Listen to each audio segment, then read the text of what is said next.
Many people of all ages are moving into homes on smaller blocks of land.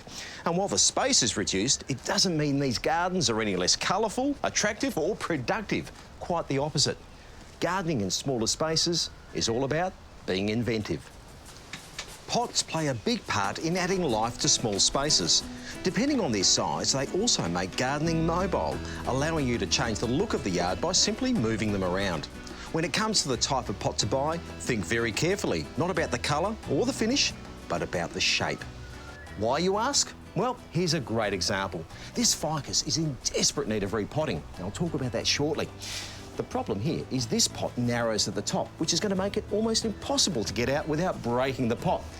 Do you want me to do that? Thought not.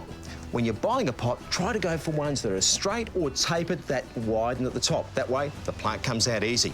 Now, repotting. Most of us have a few potted plants dotted around at home that look a little worse for wear and in need of a little TLC.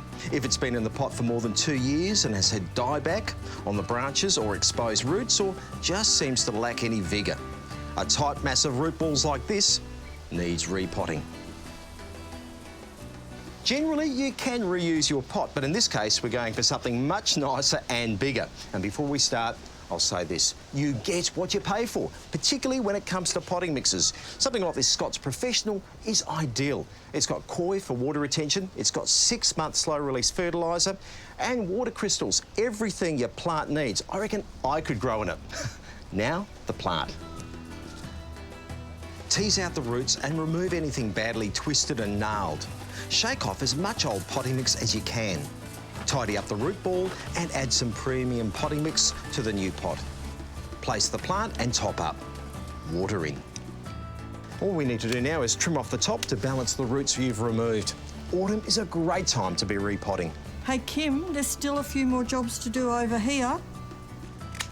Did I mention there are still jobs to be done in a small yard?